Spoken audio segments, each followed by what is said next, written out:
Linda Bond here with Vella Day, and we're going to talk to this author of how many books now have you written? 55. Wow, that's quite impressive. What kind of books do you write, Vella? Hot ones.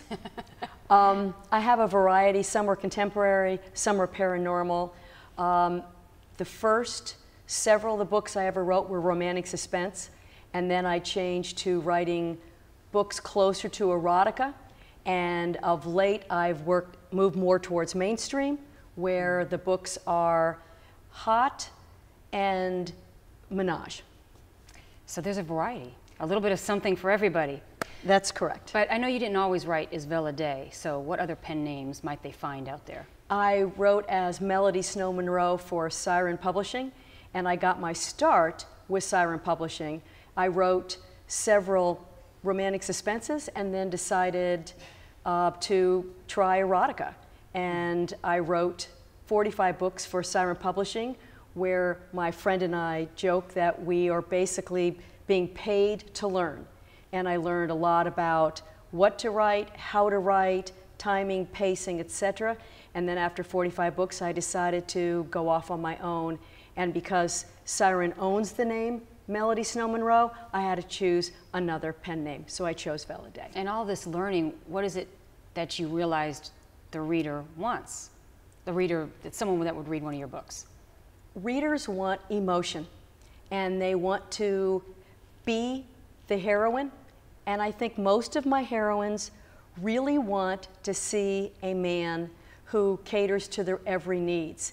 And when I wrote Menages, what woman doesn't want to be taken care of, told she doesn't have to work, that they will do everything for her, and they put her on this pedestal. And so many women like to escape into the fantasy. And so I more or less write fantasy, though hopefully some of it's real. So you've done some self-publishing, and then you've also worked for a publishing house. What do you find the difference to be? Self-publishing is about 10 times harder. It's also 10 times more rewarding, both financially and emotionally. In the beginning, I had no idea what went into creating a book, and it probably took me the 2.5 years that I wrote for Siren to understand how to format, how important the cover was, how to write a good blurb, how to promote myself, what do the Amazon numbers mean, how does it all work as a cohesive unit. And so as a self-pub author, I get to control everything. And if I'm not successful, then I'm to blame. So how often do you write? 7 days a week, 12 hours a day. Wow. I do take breaks to speak with my husband, but pretty much I get up at 10, I work till lunch, where my husband does provide my lunch for me. And then so you have one of those heroes you write about. Yes, I Nice. do.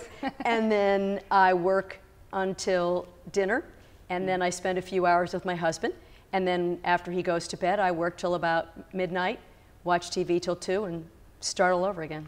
So where do you get your inspirations other than your awesome husband?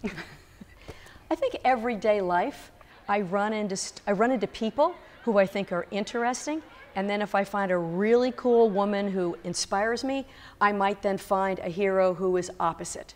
Or I might find a hero who's wonderful and a woman who's opposite. But I would say most of my stories have real life content. I like to hike, so you'll almost always find my hero or heroine in that situation. I like to travel, so they might also. And most of the things in my books I've probably done within reason.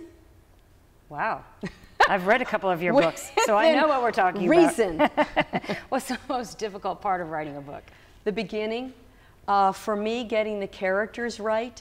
It's not just about the plot. It's about writing characters who have issues and making the characters sympathetic so that the reader can relate to them, and then you have to come up with what would make that character change. And it has to be real life events. And it's really hard to not force plot onto the characters. You want the characters to drive the plot, and until I really believe that, the stories weren't working. Wow. Is there a message in every one of your books? I hope so. I think it's the message of the day, whether it's take personal responsibility, whether it is learning how not to judge people. Another book was about the wonderfulness of listening and how listening can be important. Another book was about not blaming your parents for all of your ills, that you have to take control of your own life.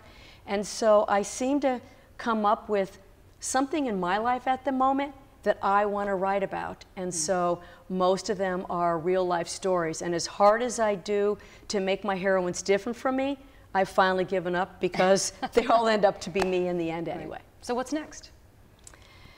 I am working on writing a novella that has no external plot, and it's extremely hard for me to come up with a story that is emotional driven, where the characters have to interact in such a way to create the entire book. Wow. And for me, that's a stretch, because coming from a romantic suspense background where you let the plot take up a lot of the book, there is no external plot. These people have to just interact, get along or not, and drive the story forward. So I'm trying to balance full-length 100,000-word books with shorter ones, and then I'm going back to a paranormal that I started to end my paranormal series. So whatever characters speak to me, that's what's next. Well, good luck, and thanks for joining us, Vella Day. Thank you.